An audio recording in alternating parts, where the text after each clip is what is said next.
여러분, 그리스도의 심판대라는 말을 들으면 마음이 어떠신가요? 아마 많은 분들이 마음 한편이 좀 무거워지면서 서문강 목사님의 표현처럼 일종의 거룩한 긴장감 같은 걸 느끼실 거예요. 오늘은 바로 그 긴장감의 실체를 한번 파헤쳐보고 어떻게 이걸 소망으로 바꿀 수 있을지 같이 이야기 나눠보려고 합니다. 사실 심판이라는 단어 자체가 우리한테 본능적으로 좀 긴장감을 주잖아요. 그래서 오늘 이 내용을 통해서 우리가 왜 그렇게 느끼는지, 그리고 그 느낌을 어떻게 희망으로 바꿀 수 있는지 그 핵심적인 질문을 한번 들여다볼까 합니다. 자, 그렇다면 이 긴장감은 대체 어디서 오는 걸까요? 그 뿌리를 쭉 따라가 보면 지금으로부터 거의 2000년 전 사도 바울이 썼던 한 성경 구절과 딱 마주치게 됩니다. 바로 이 구절이 오랫동안 우리 마음에 두려움의 씨앗을 심었던 거죠. 한번 들어보세요. 우리가 다 반드시 나타나게 되어 그리고 선악간에 행한 것을 따라 받는다. 와, 이 표현들 정말 압도적으로 들리지 않으세요? 마치 절대 피할 수 없는 어떤 최종 재판을 앞두고 있는 그런 기분이 들죠. 그런데 여기서 생기는 모든 오해와 두려움이요, 사실은 딱 한 단어, 바로 이 우리라는 단어에서부터 시작됩니다. 이 우리가 누군지 정확하게 아는 순간 이 심판대에 대한 그림 전체가 완전히 달라지기 시작하거든요. 그럼 도대체 그 우리는 누구일까요? 서문강 목사님은 바로 이 문맥이 모든 걸 푸는 열쇠라고 강조하십니다. 이 말씀이 애초에 누구를 향해서 쓰인 편지인지를 아는 게 핵심이라는 거죠. 네, 맞습니다. 설교 내용을 보면요, 이 구절은 불특정 다수가 아니라 명확하게 믿는 사람들, 즉 구원받은 성도들에게 보내는 메시지라는 거예요. 이 인용문이 딱 정리해주죠. 이건 모두를 향한 무서운 경고가 아니라 신앙 공동체 안에서 나누는 하나의 확신에 찬 고백이라는 겁니다.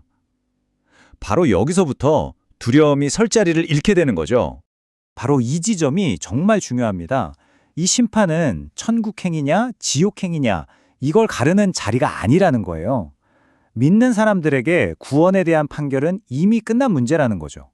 이것만 제대로 이해해도 심판대를 보는 관점이 완전히 바뀝니다. 목사님께서는 바로 이 문맥을 놓쳤기 때문에 역사적으로 두려움에 기반한 여러 교리들이 생겨났다고 설명하십니다. 그러니까 성경이라는 큰 숲에서 이 구절이라는 나무 하나만 뚝 떼어내서 보다 보면 이렇게 두려움을 극대화하는 해석이 나올 수 있다는 거죠. 그 대표적인 예로 서문광 목사님은 보속 교리를 드셨습니다. 이 차이가 정말 극명하죠.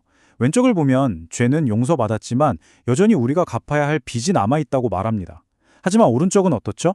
그리스도께서 그 빚까지도 남김없이 전부 청산해 주셨고 용서는 완전한 선물이라고 선언하는 겁니다. 완전히 다른 이야기죠. 그래서 종교개혁가들이 오직 믿음, 오직 은혜, 오직 성경을 외치면서 바로 이런 핵심 원리들로 돌아가자고 했던 겁니다. 구원은 우리의 어떤 노력이나 행위로 얻어낼 수 있는 게 아니라는 점을 다시 한번 분명히 한 거죠. 자, 그럼 이런 궁금증이 생깁니다. 이 심판이 죄를 따져서 벌을 주는 자리가 아니라면 그럼 대체 그 목적이 뭘까요? 이 인용문이 다시 한번 강력하게 못을 박아줍니다. 천국과 지옥을 결정하는 자리가 아니다. 왜냐? 믿는 자에게 그 구원 판결은 이미 하늘 법정에서 끝났기 때문이라는 거죠. 자, 그러면 또 이런 질문이 나오죠. 아니, 구원 문제가 아니라면서 왜 성경은 선악간에 행한 것을 따라 받는다고 무섭게 말했을까요? 바로 이 지점이 가장 많은 오해를 낳는 부분입니다. 여기서 선악이라는 단어의 의미를 다시 생각해야 합니다. 이건 착한 사람, 나쁜 사람을 나누는 도덕적 성적표가 아니고요. 믿는 자로서 얼마나 하나님의 뜻에 맞춰 믿음으로 살았는가를 평가하는 개념에 가깝다는 겁니다. 드디어 핵심 메시지가 나왔네요. 이 심판대의 진짜 목적은 바로 시상식 같은 겁니다. 형사재판이 아니라 믿음으로 살아온 삶에 대해 하나님께서 직접 칭찬해 주시고 영광을 주시고 상을 주시는 자리라는 거죠. 성경은 이 상급을 면류관이나 썩지 않을 유업 같은 상징으로 아름답게 표현하고 있어요. 이건 단순히 물질적인 보상을 넘어서서 하나님께서 인정해 주시는 영원한 영광과 존귀를 의미하는 겁니다. 자, 이제 흩어져 있던 조각들이 다 맞춰지는 것 같지 않으세요? 이 새로운 이해가 어떻게 심판이라는 단어를 두려움의 대상에서 기쁨의 기대로, 절망에서 소망으로 완전히 뒤바꿔 놓는지 그 결론을 함께 확인해 보시죠. 그러니까 결론적으로 심판 때는 우리를 주눅들게 하거나 우울하게 만들려는 게 목적이 아니에요. 오히려 그 반대입니다. 우리를 격려하고 더 잘 살아갈 수 있도록 동기를 부여하기 위한 장치라는 거죠. 이 심판의 진짜 의미를 깨닫고 나면 우리의 반응은 자연스럽게 바로 이 구절처럼 됩니다. 두려워서 억지로 하는 게 아니라 정말 기쁜 마음으로 하나님을 기쁘시게 하는 삶을 살고 싶다는 동기가 생기는 거죠.